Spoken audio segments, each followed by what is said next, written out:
foi um grande desafio, tá sendo, na verdade, porque a gente teve que fazer uma cena só com gestos, não podia ter palavras, né? Então você começa a buscar muita referência na aula de teoria, a gente teve bastante coisa de relacionar, de saber aonde tá, quais são os personagens, onde estão, depois eu vou falar isso direitinho. Fez parte de um estudo super legal para a aula de hoje. A gente também fez alguns exercícios de falar só uma palavra que representasse aquele sentimento que você está ali em cena do seu personagem. A gente fez um outro de falar ao contrário, o que era que você estava sentindo. Depois a gente ficou andando pela sala falando eu sou, ou eu estou. Então eu estou feliz, eu estou triste, eu estou cansada, eu estou alegre, eu estou essas coisas.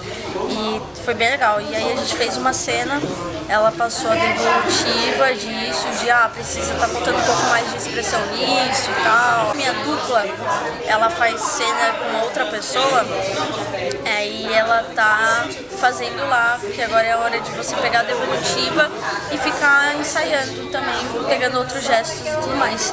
E aí é isso, assim, tá sendo bem legal, bem difícil, diferente, porque você tem que começar a viver mesmo. Mas é bom esses exercícios porque você começa a vivenciar de verdade, sabe? Você começa a sentir mesmo como é aquela personagem, o que ela tá fazendo, o que ela tá querendo, o que ela tá sentindo. Então você percebe que não são só as palavras acabam sendo um complemento de toda outra situação, sabe? Então tá sendo bem legal isso. E sei lá, a gente ainda vai ter várias outras aulas, as aulas de teoria também tá pegando muito estudo sobre a cena e eu acho que vai ficar super legal. Não vejo a hora de ter um encontrão, de ver a cena das outras pessoas.